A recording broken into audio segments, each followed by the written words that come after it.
Shalom everyone, and today we're going to study Parashat Tzav, which is the second parasha in the book of Vayikra, Leviticus, chapter 6, verse 1.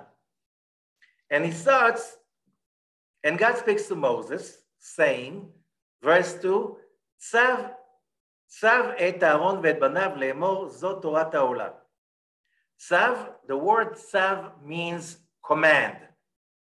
Command Aaron and his sons, saying, this is the teachings, the rules of the burnt offering. Okay? This is the burnt offering that is going to be burnt on the altar all night long till the morning. Okay? And we have some, we're talking about, again, the temple offerings, the temple sacrifice. Okay, and this paragraph is ended at verse number 6, which is important. Esh tamid tukad al hamizbeach lo tichbe. An eternal fire will be burning on the altar, would never put out. Okay, now, what's in it for us? And as we said before, last week, we started the reading of Parashat, of the book of Vayikra, the book of Leviticus, and we said the whole thing about the book of Leviticus, Vayikra, which is from last week till Shavuot, till the celebration of Mount Sinai, it's about purity.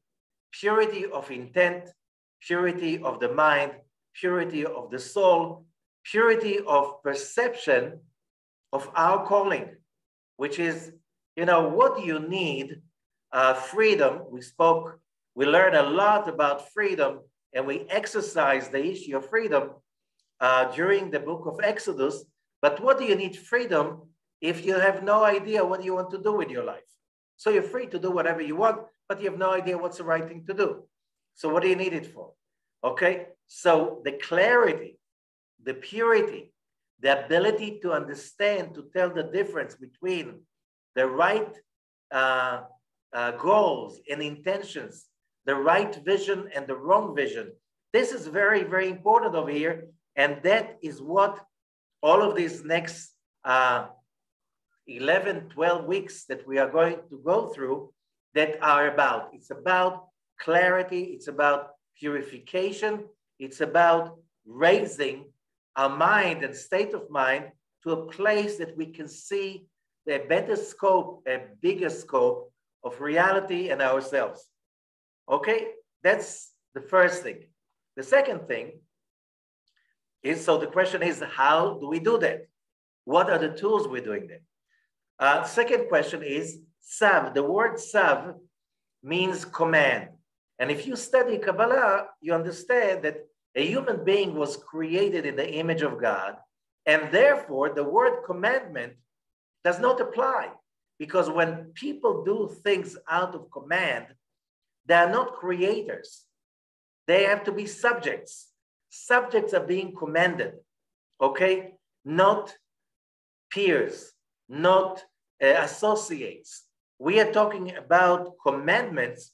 It doesn't fit our reality, because the moment we do things out of commandment, something is wrong. Therefore, on Mount Sinai, there were never 10 commandments. It's a corruption. So why here the word commandment is being used? On Mount Sinai, which says, Aseret HaDibrot. Hebrew means the 10 sayings, the 10 utterances, never commandments. Or the Zohar says, well, the whole 613 mitzvot in the Torah, they're basically advices, not commandments. Advices for the person how to complete his or her soul. So if you really want to emphasize this question, the Zohar itself says, and it's not just the Zohar. Let me go even to the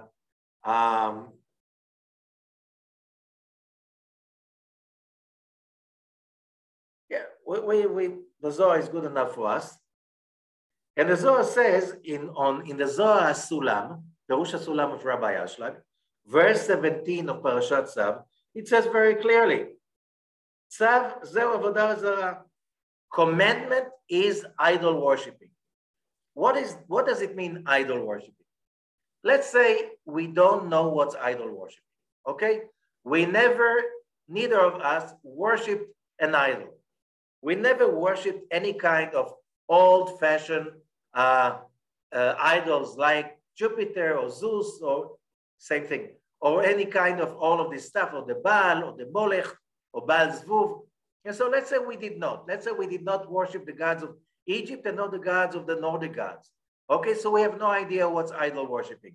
So the Talmud tells us very easy, very simply, Kol hakoes ki'ilu oved avodah zarah.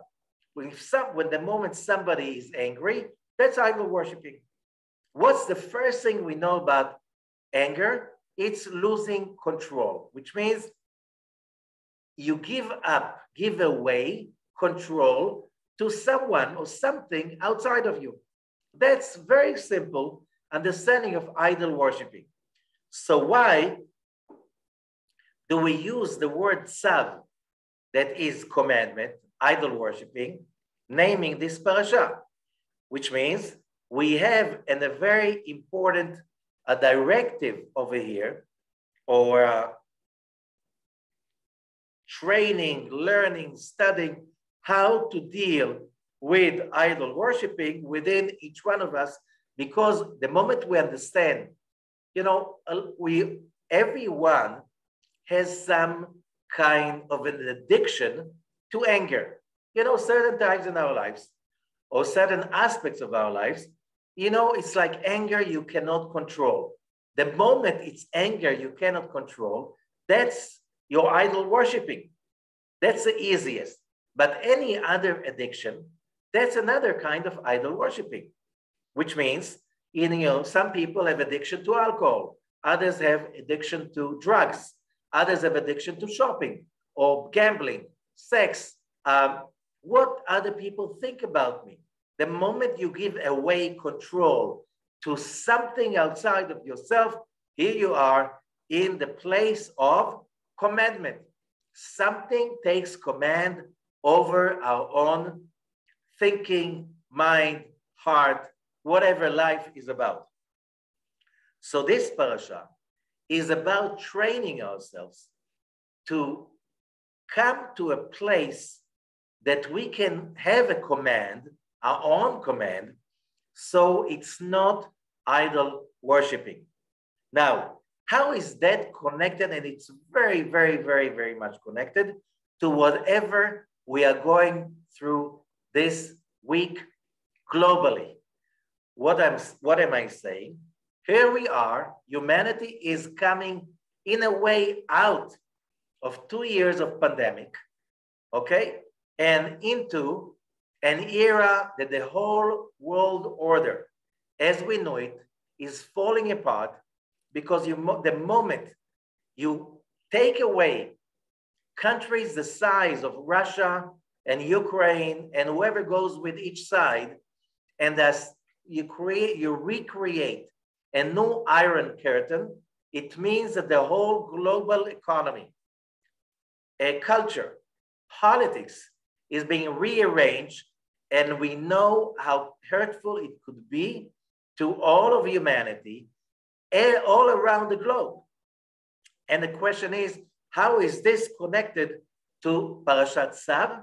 Especially that this year we have Purim in this in Parashat Tzav, and it's also the Shnat Shemitah. It's also the 7th year. So we have a kind of a alignment of few forces that will basically give us some tools in order to find our way. What are we doing in all of that mess that is happening around, and how humanity is walking straight into a disaster in which you look at it, you can see it's coming, and you have no idea how to stop that grand disaster that is going to hit not millions and not tens of millions.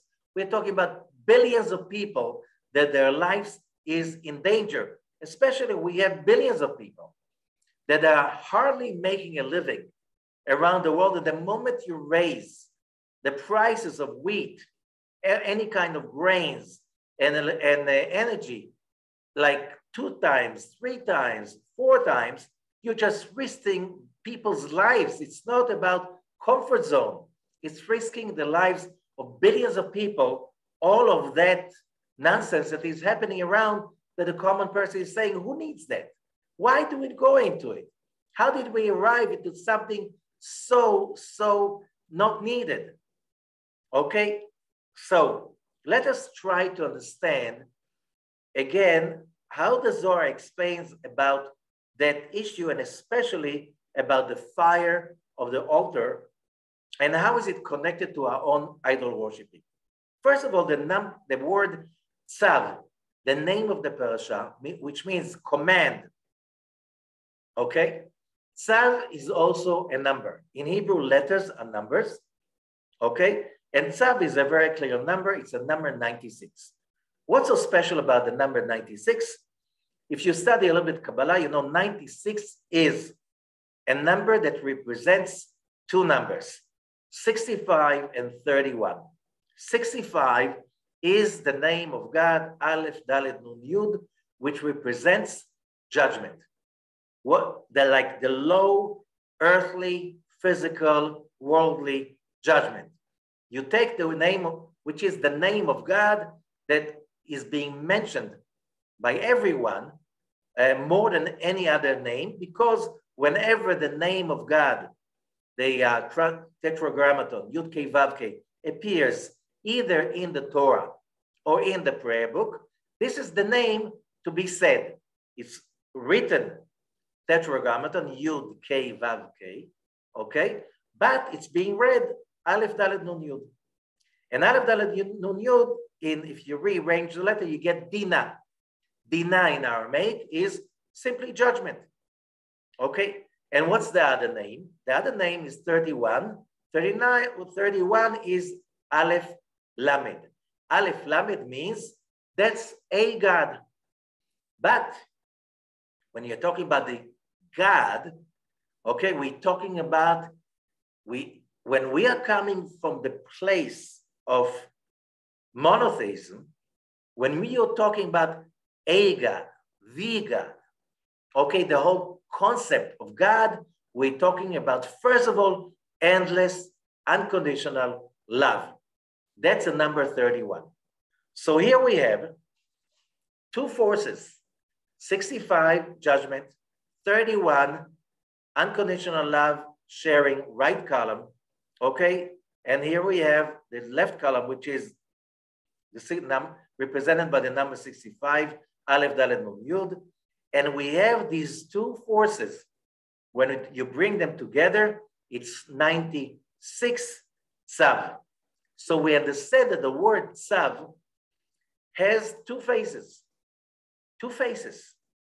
What's the 2 faces of the word tzav? And that's the question. And this question you'll see will explain, what is the problem that humanity is facing this day and age, this week exactly, and what are the tools we can use in order to bring ourselves to a better place and get the right thing out of this world ongoing crisis that is unfolding itself in one layer after another. And basically we are, if we're talking about the 10 plagues of Egypt, we are experiencing right now plague number 2 of the world order.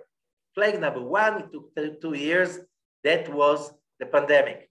Now it's plague number 2, and this is the big war that is changing world economy, splitting the global village into camps that, against their interest, against common knowledge, common logic, they are going against their own interests.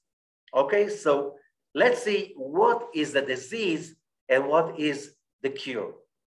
Okay, so the Zohar, of course, will give us the solution. And the Zohar will start with verse number 1 in the Zohar of Parashat Tzav in Perush HaSulam. And the Zohar says, "V'zot Torat ha'olah." These are the laws of the burnt offering. Rabbi Shimon patach v'amar. Rabbi Shimon opens and says, "Tzidkatcha karei el mishpatecha teom rabba." Rabbi Shimon is quoting over here Psalms 36. Tzidkatcha karei el, which is, I don't want to go into the translation, but this verse is these verses are very important for us. It's a hint. When do we use these verses?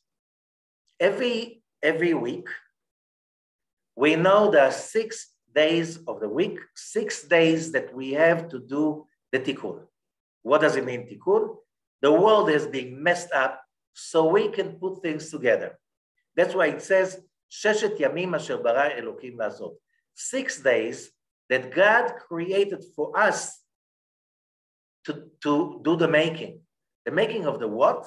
We take things that are broken, incomplete, put them together, and by this we become creators, and by this we are correcting the sin of Adam, and more than that, we are acquiring, earning the bliss the Creator is willing to share with us every split second.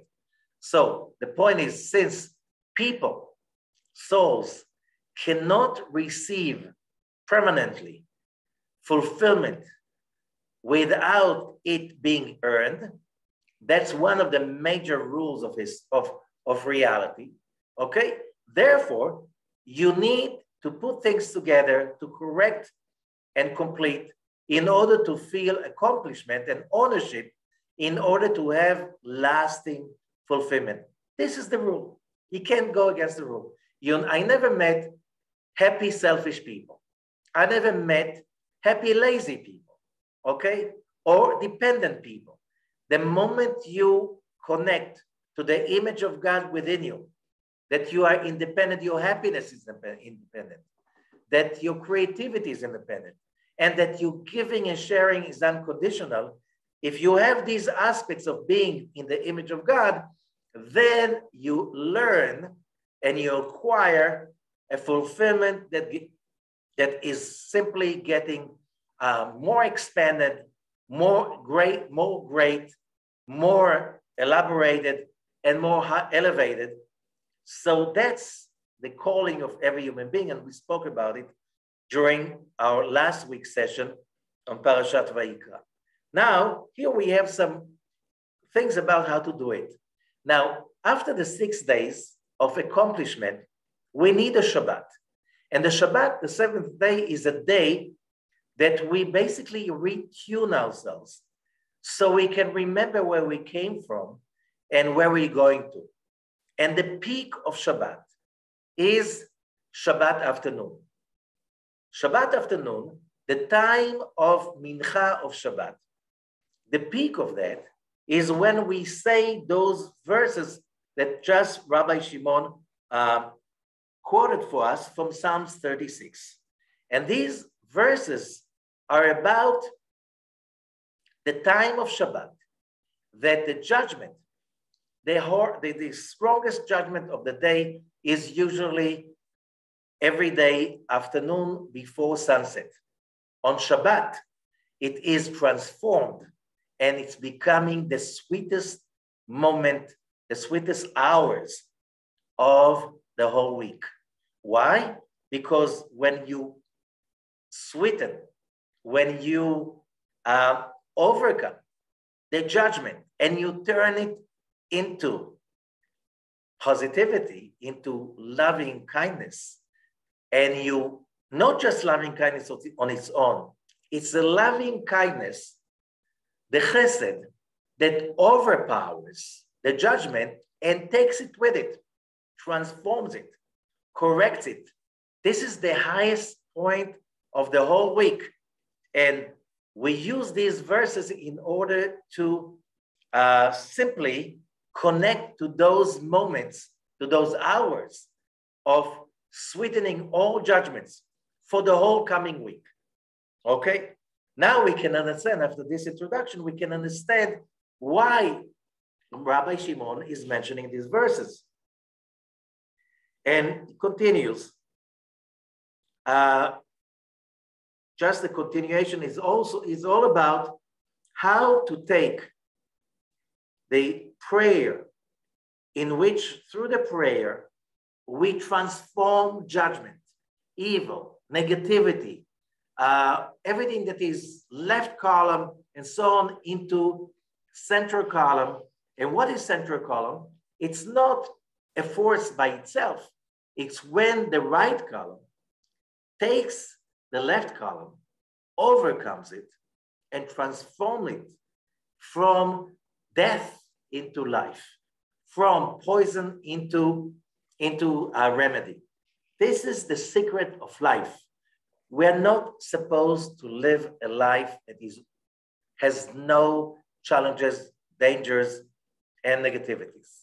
Our job is to transform the negativity into healing, to transform darkness into light and bitterness into sweet. This is our job. So our job is not to run away from judgment.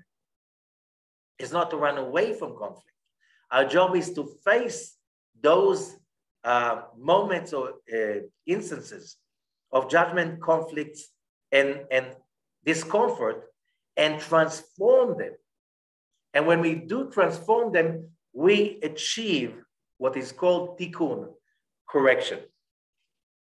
Okay? Now,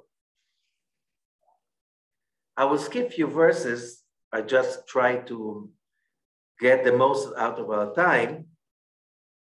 And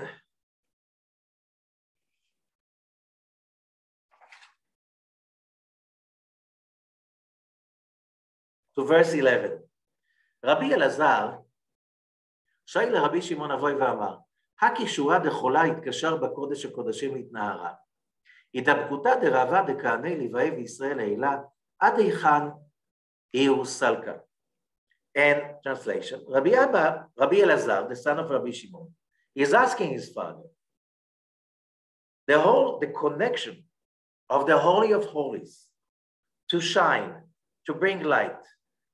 This is the goal, okay? That goal can be achieved only by harnessing together judgment by chesed, by loving kindness. Left column, to connect it under the command and the control of the right column, okay? Hadvekut, now the attachment of the will of the Kohanim, the Leviim, and the Israel. You know, the nation of Israel is divided into three sections. Kohanim, they represent the right column. They are the descendants of Aaron, the high priest. So, you know, who could know? This is like, we have 33 centuries passed since Aaron, the high priest. But I spoke about it many times already. Somebody already asked this question. He said, if all of those people who claim, and there are hundreds of thousands of them around the world, who claim that their father told them they are Kohanim, because their father told them they are Kohanim, all the way back to Aaron HaKohen, we can simply check their Y chromosome and to see if they have an identical father. So it was done, the DNA test, by hundreds of Kohanim around the world, you know, samples from Europe, America, Israel, South Africa, you know, Jewish communities all around the world. And the result was that more than 80% of them had an identical Y chromosome, which means they're really having a common ancestor some 33 centuries ago. So they're really descendants of Aaron. The Levites, also people that have a family tradition that they are Levites, and in all Jewish communities, there are Levites almost. Okay, I think there's only one community in Jerba in Tunisia that don't have Levites. All the others do have. Okay, and the Levites, they represent the left column. And all the rest, they're called Israelites because they belong to the other tribes. And together we have right, left, and center. Okay, the initials of Kohen, Levi, Israel, the initials are Kli, a vessel, because a vessel cannot be a true vessel because a vessel is something that can receive if it does not have right, left, and center. Same thing, any electric device, without having plus, minus, and some filament, it's not an electric device. Kohen, Levi, Israel, same thing, every atom needs to have plus, the protons, minus the electrons, and neutrons, that's Israel, that is combining between the plus and the minus. Okay? So, the question is, how far, when they join together, the right, the left, and the center, when it's not just the right, it's not just the left, and the center is not a power of itself, it's only the synthesis of the two forces. How far can it go up? When it goes into offerings, prayers, spirituality, how far can it reach? Verse 12 in the Zohar, אמר לו ההוקימנה עד אינסוף, לכל כישורה וייחודה ושלימו, להצנע בהות צניעו, דלית טבק ודלית ידע, דרבה דכל רבין בין, אין סף לה קיימה להודעה, ולמה להם מבט סוף, ולמה מבט ראש, כמה עדיין קדמה, פיק ראש וסוף. מן ראש דה נקודה הילאה. וירישה דכל הסתימה, דקיימה גו מחשבה ואבי סוף, דיקרי סוף דבר ולאתם אין סוף. This is like more like poetry or singing, but because it's really speaking about the real, true connection that every human being should have in mind as the main goal in life. And it says, we already explained, when they get together and join and synthesize with each other, all these three forces, Kohen, right column, Chesed, Levi, left column, Gvura, Israel, central column, Tiferet, and every human being has these three forces. Okay, when they join together to work together, they can reach the endless. How? And I explained it many times, it's very simple. When we are just a vessel, what does it mean a vessel? A vessel means, I desire. I got them in the morning. I have some desires, some things I want to achieve today. The moment that I want, and I'm focusing on my want and my desire and my lack, I'm already far away from the endless. Why? Because the endless is endless love and sharing. Okay, the rule of affinity says that similarities attract. The moment I'm focusing on my desires and my needs and my lack, at that moment, I'm the farthest away from the light of the endless as possible. Why? Because I'm finite, limited, and selfish. And the endless is exactly the opposite. It's endless and unconditional giving. Okay? So many times when we say, God, how come you're so cruel, so evil, and you're not giving me what I want? It's not that God is not giving, he's giving. God is basically, the secret is he's incapable of not giving. He's endless. What does it mean endless? No limitation. The light of the endless is expanding without any limitation. However, you want to tap into it, you have to reach similarity, affinity.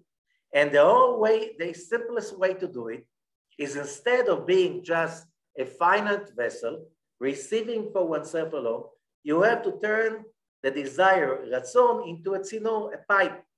Whatever you receive, which is left column, you have to put on it the desire to share, the desire to receive for the sake of sharing.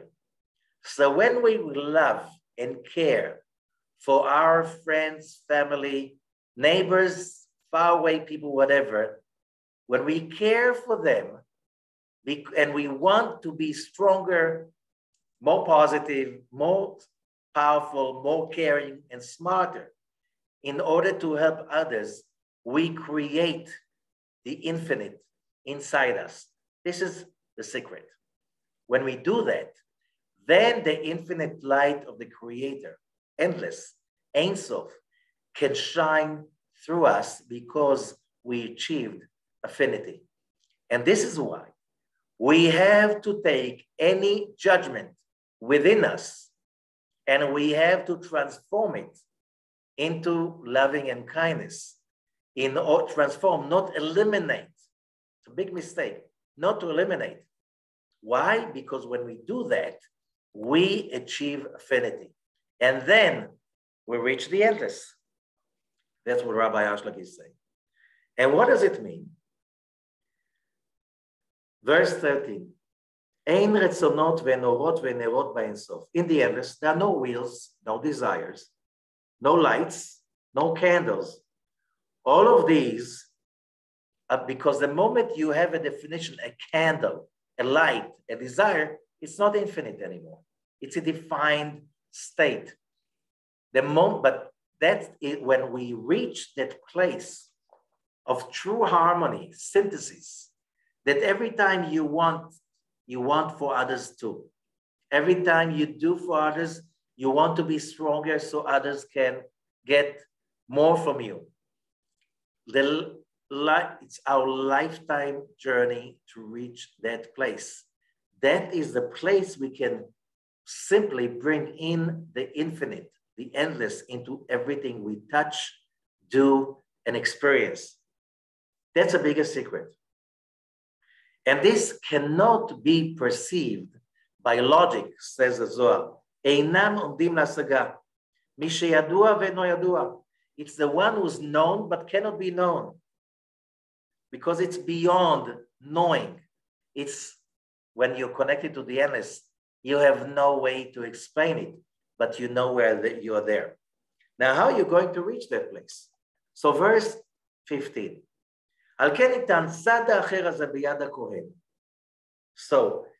So now the Zohar is saying that in order for us to be able to reach the endless, we need energy. And this energy is called fire. And fire is the element of the left column, judgment. Without fire, you go nowhere. I'm going to sit there, I'm going to love everyone. You're not going anywhere. You need fire. But the question is like this. There are two kinds of fire. There is the holy fire. What is the holy fire? That's the fire of excitement of doing good. This is the fire that is healing. When a person is in fire of excitement, in Hebrew, hitlahavut, coming from the word lehava, flame, which means you're so excited about doing good for others, about creativity. And in that moment, on one hand, you are taking the fire, okay? And you're using that energy of the left column in order to do good for others, which means when you're super excited, you're so hyped, your adrenaline level is very high, the serotonin level, everything is so high, and your blood pressure is high because you're so excited about doing good for others. That is the holy fire. Without it, you can do too little. You cannot do too much for others. And then you are in the zone.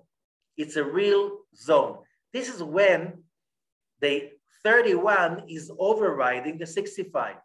Together, it is command, which means the fire, the left column, the excitement, the craze is under command of, it's all being harnessed for doing good, for getting closer to the Creator, and by doing good for others. This is called the holy fire. But if it's upside down, in which it is Esh Zara, which the Torah talks about a few times during Sefer Vayikra. What is Esh Zara? It's the fire that is selfish. So what about the right column? Oh, the right column, Chesed and love, is being used in the service of the dark side, which means we will love everyone. We will make no boundaries. It's all selfish. But it looks like you are really loving, but you don't really love. You don't really care. It's all, and it looks on the outside as chesed, as giving, but it's called chesed de'avdin legarmayo de'avdin. All the chesed, all the loving kindness that you show outside is just an excuse for your own agenda. It's all selfish. On the outside, it looks loving kindness, but in the inside, it is under the command of selfishness. Okay? And that's called the other fire. So either it's a holy fire where the right column commands the left column, when the chesed and loving is commanding the fire, or it is that the chesed and the loving is commanded by selfishness. Okay, let us see what does it mean about the questions I asked in the beginning. The Zohar says, when humanity is reaching a state of a craze, which means let's consume, buy, shop, spend. It's all about how do we indulge our own selfish desires. Under the name of let's love everybody, equality to everyone, all of that stuff, but it's not real. It's just like free love. That's exactly what free love, which means I would love anyone when I feel like, but it's not love. It is lust. Sexually, for materials, for success, but it's all self-centered. On the outside, it is like a disguise, like love, but it's really, really selfish. How do you know? From your own daily experience with people who speak about world love and world unity. When it comes to real business, they really don't think about you. It's all about exploiting, okay? That is the bad fire, the fire of the other side. When people, when humanity, when society is into that craze of fire of the left side, of the idol worshiping fire. How do you know? You see when people are like narrow-minded, they don't think, there's no logic, it's all about inner psychopathic pleasure without really caring for others. The result is, as we learned, that people become more and more lonely, less and less friends. Why? Because they're not willing to share. So that if they share with each other, they get hurt, so they become lonely. So they don't get married, they don't bring children, because they don't want to give anyone else. Maybe to a dog or a cat, because they don't have an opinion, right? So you don't have to listen to somebody else's point of view. When that happens, the Zohar says the whole world is starting to go on fire of inner selfishness, and the first thing that will hit the world will be a plague. We had 2 years of a plague, and basically we see that this plague did not achieve the result. People did not put off the fire. Everybody wants to go back to the same selfish fire, the other fire of consuming, as they say, shop till you drop. What does it mean? I don't care about the others. I care about one thing. How do I get every day more activation of my left column? Consume, to get, to take. It's all about taking and getting and experiencing. And that fire, the Zohar explains, most of the Zohar chapters about it are in the book of Vayikra. Okay? The result will be the plague. So after 2 years of a plague, and the fire is not coming down, we know that war is also a result of fire. Fire of hatred, fire of anger, fire of selfishness, fire of blindness is coming out of trying to get what doesn't belong to you. But how did that happen? is because most people are so busy with their own self-indulgence, they don't care what's going on around the world. And the result will be that that fire will turn into the flames of war that is consuming countries. Not that there was no war before. There was a war in Afghanistan, there was a war in Iraq, there was a war in Syria, in Turkey, in Iran. Exploitation, fire, still it's going on, but nobody cared. So the flame went higher and higher and higher. And now the fire, the flames are right now caught in the outskirts of Europe. That's too close. People got scared.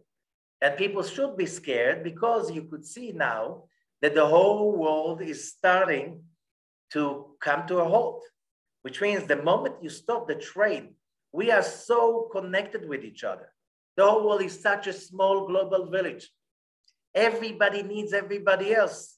And we just said, if there is a drought or cold in Brazil, your coffee price is going to go higher and you're not going to be so comfortable anymore.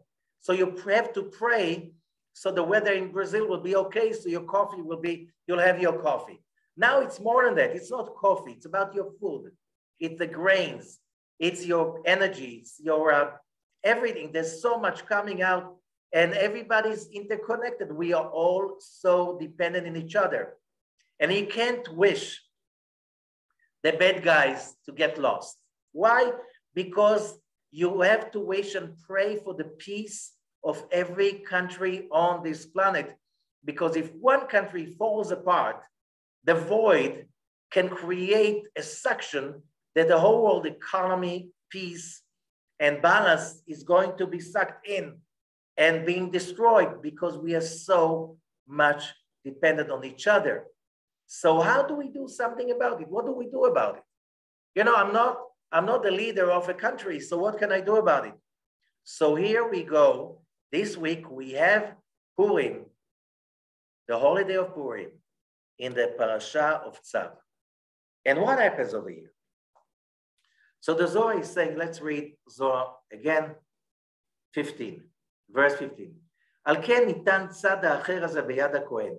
The other side, the dark side, the dark fire has to be given in the hand of the Kohen. What is the Kohen?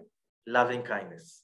The only way is to take the fire of excitement or hate or greed and give it in the hand of the Kohen. Each one of us is a small world. We have to start with ourselves. As it says, Tzav et Aaron bebanav. Command Aaron and his sons. There is a secret over here. We know that Tzav is idol worshipping, the dark side. And here he gives a secret. Here we get the ability to burn the bad thoughts. And to remove it from the holiness. How? With that will that goes above. Remember what we said about Mincha of Shabbat. The afternoon of Shabbat, it's when there's a world balance, when the darkness of sunset, of judgment, turns around and becomes the time of goodwill. This is what each one of us must do with his own burning thoughts of fear, hatred, passion, lust, and so on. That is the only solution. You have to burn it with excitement of love, kindness, sharing, and caring for others. How do we see that? How do we see that? Look about Purim. Here we have the story of Purim happened some 2,600 years ago. The story is about, there was a great empire, the Persian Empire, from India all the way to Africa, 127 countries, okay? In this empire, the Jews of that empire were totally assimilated into the empire, and everybody was celebrating the new era of peace, Persian peace. The Persians, first by the great emperor Cyrus, had completely tolerated every nation, every culture. They did not try to assimilate them. It simply empowered each one of them to be a part of the big and equal part in the empire. So there was no anti-Semitism. There was nothing. Everybody participated. Everybody was part of the big celebration. However, what was the result? That everybody was busy achieving, accumulating, partying, celebrating. And here we go into what? As we said, fire of what? The fire of selfishness. What was the result? Here comes suddenly something totally out of this world.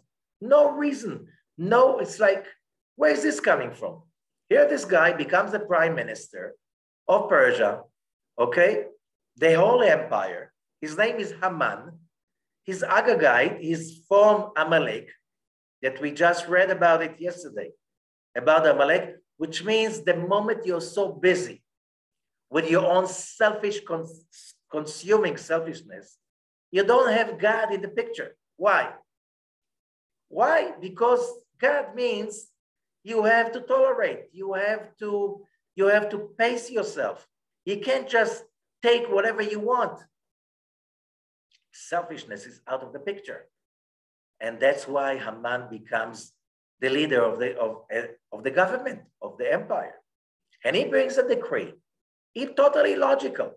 In an empire like this, and he brings a decree to kill all Jews in the empire in one day. Death sentence to every Jew all over 127 countries of the empire. Is that logical? Not at all. But is war logical? There are only losers in the war. And what is the response of the Jews? They start to mourn. And the queen at that time, Esther, she tells Mordechai, which was the leader, the head of the Sanhedrin at that time, he's sitting and mourning. And she said, what are you mourning? We have to do something. Go gather all the Jews, and for 3 days, change. Get united instead of being separated. Love each other. Give gifts to the poor, not contribution, which is patronizing. Eye level. Gifts to the poor. Give food to your neighbors. Share with the people around you. And by this, you generate a great power of love and kindness, and you'll see the judgment will transform and change. What's the result? For 72 hours, they fast. What is the fasting? To calm down the fire of consumption, of eating, of getting, of taking. That's one thing. At the same time, they pray, they share, they give gifts to the poor, they give food to the neighbors, they share with their neighbors, with their family, everyone around. Within 72 hours, the whole story turns around. And suddenly the king cannot sleep that night. And when he speaks about the king, we're talking about the king of the world. They awakened the chesed. Now, yes, it is 96, but now the El 31 is riding, controlling over the judgment, not the opposite.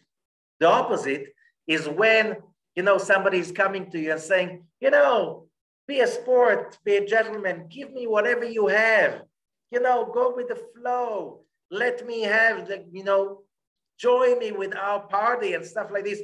Drink, have some drugs, be cool, chill off. You know what I'm saying? In the name of chesed, you basically hide the judgment, which is the real issue. Now you turn it. So it becomes holy fire. So everybody has a question. What do we do right now? I am not a prime minister. I'm not a king, and I'm not running any country. Yes, but each one of us can intensify our giving. We can intensify our sharing in our working place, in our family, neighbors, in our neighborhood. It's like the moment we generate more and more acts of kindness, especially this week of Purim, we are going to be able to change the atmosphere, to change the flow, that finally it will be so out of thinking to be so selfish, to kill somebody else for any political gain. Everybody sees it and everybody's in shock, like, what's going on?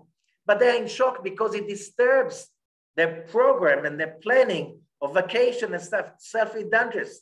Not because they really care about the people of Ukraine and Russia that are suffering right now. And now the suffering will plague every country on this world, in this world, and especially the poor ones that are struggling to make, every day to just to go by, to get by. Now they won't be able to do that. The only way to do it is, first of all, start being there for others with the thinking to overpower the judgment, my selfishness. When we do that, especially in the week of Purim, when people will start taking the oath, with the endless light, that I'm ready to give up my self-comfort, getting out of my comfort zone, and be there for my neighbor, people I don't know, just to look who can I help. When we start doing that, that wave, like Purim, will change the course of history. And if we don't, we'll continue see world order falling apart, and will be more and more in discomfort. It will touch each one of us. We don't want it. So by studying of the Zohar for the purpose of enhancing our giving and caring for others as a way to improve the whole planet, this is how we can save ourselves and the planet from the pain that we have to go through, in order finally to realize that we cannot let that idol worshiping lifestyle to control our thinking, our education, our economy, our politics, everything that in our culture, everything that is what we are about. Thank you so much, and happy Purim.